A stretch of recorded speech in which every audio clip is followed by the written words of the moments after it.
The whole world is buzzing from the premiere of the CX-90, and although we won't see it for a couple of months, it's exciting to see where Mazda's headed with the future of their flagship crossovers. But the CX-9 is saying not so fast, my friends, and we're going to look at this first month, January 2023 sales, where a couple of crossovers are starting to take off.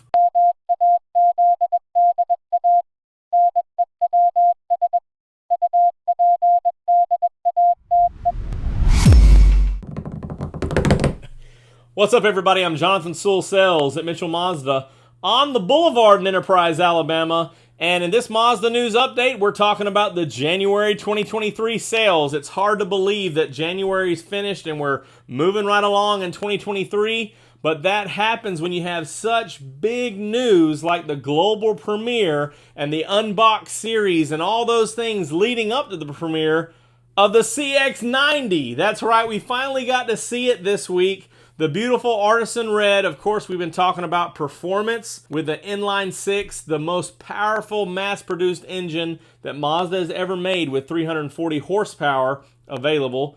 And then the plug-in hybrid electric vehicle. We can't wait for those vehicles to be here in just a couple of months. Check in with your local dealer for what they have coming and when it's available. Sometime this month, we're going to be hearing about that. Man, this is all happening so fast. Speaking of hybrid electric vehicles, we're also going to talk about another hybrid that's coming out this year, later in the year, and we're going to talk about that in just a minute. But first, let's jump into January 2023 sales totals. Mazda USA finished with 22,967 units, a great start in January. CPOs, or certified pre-owns, were at 4,605, and our neighbors to the north up at Mazda Canada finished with 3,142. Our neighbors to the south, Mazda de Mexico, were at 6,591, and inevitably Mazda de Colombia is not reporting this month, so maybe we won't be seeing many sales totals on that. But congratulations to all you new Mazda owners up north, down south, and in America. Drop a comment below if you purchased a new Mazda or certified Mazda in January, and give us the details so we can give you some hearts.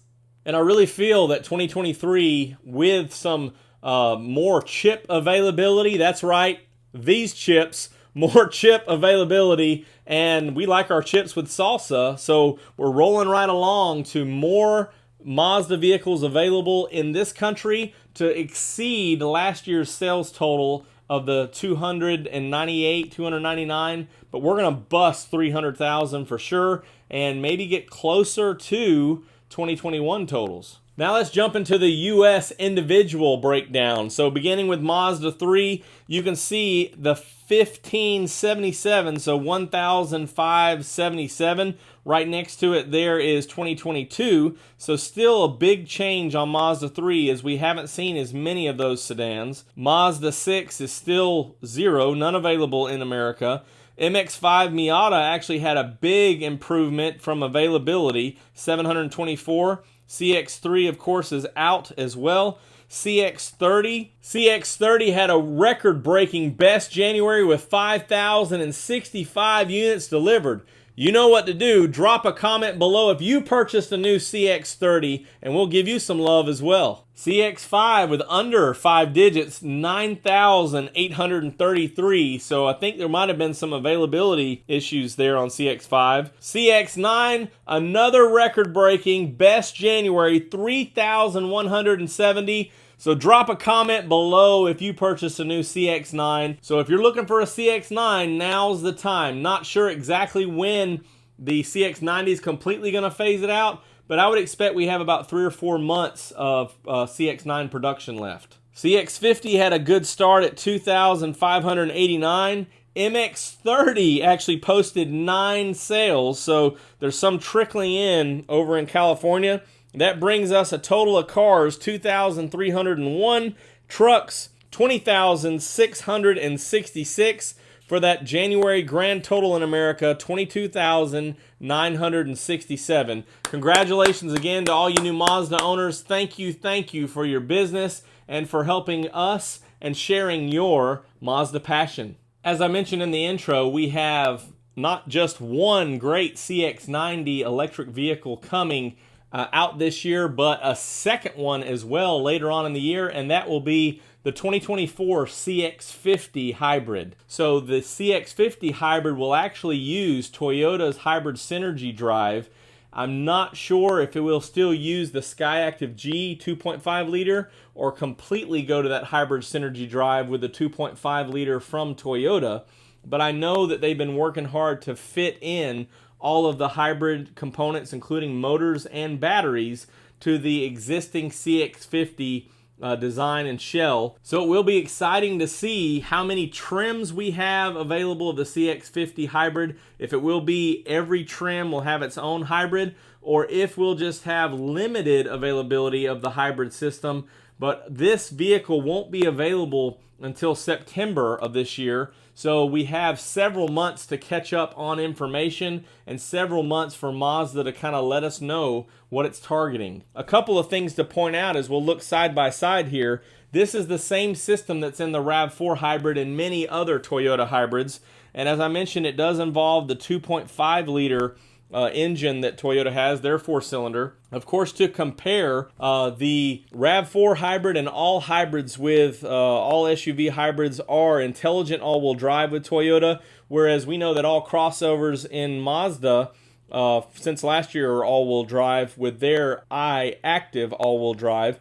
The differences there is that Mazda does use an electronic coupling or clutch, whereas the intelligent all-wheel drive actually uses two separate electric motors. So one for the front axle, one for the rear axle, and they can be worked together, but they're not connected with one drive axle as your traditional all-wheel drives. Horsepower on the RAV4 Hybrid is 176, but 219 combined with the electric motor.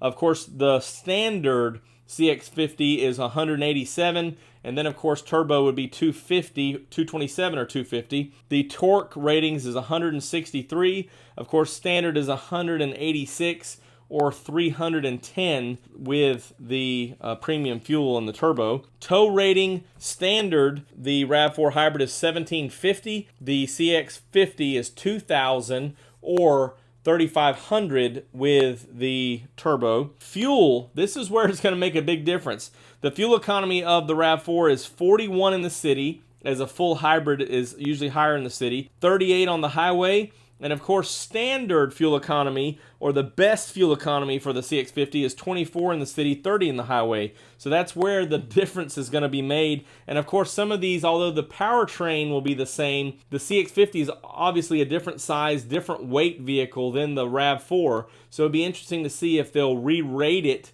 with the new powertrain and to see exactly what that fuel economy will be.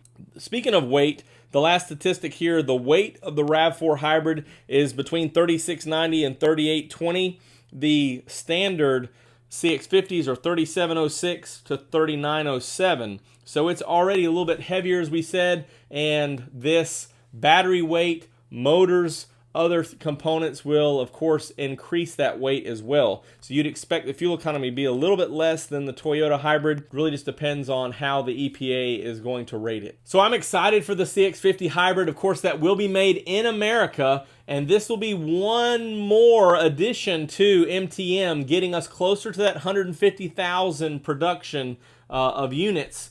And of course, some going up north, some going down south, and some farther south. So we'll be excited to see how many more we'll get in America, and to continue to have the CX-50 sales increase, production increase, and better fuel economy may be how you choose to go in the future. Drop a comment below if you're interested in the CX-50 Hybrid, would like a little better fuel economy. I do expect the CX-50 Hybrid to be a higher price than what we're accustomed to now. And of course, stay tuned as we get around the beginning of summer, August, maybe July, as we have more information with a 2024 CX-50 release somewhere around September, and maybe the CX-50 Hybrid around the same time. We'll just have to wait and see. I think that wraps it up for me on this edition of Mazda News Update. A great start to 2023. CX-90 and CX-50 Hybrid. So glad to see these new powertrains coming available for Mazda as we continue to improve the landscape of our Mazda lineup and the automotive industry as a whole. I can't wait. If you have any questions or comments on anything we talked about, drop them down below in the comments or text me at 334-718-0504. I'll be here on the Boulevard listening for all the latest Mazda news, and I'll see you on the next one.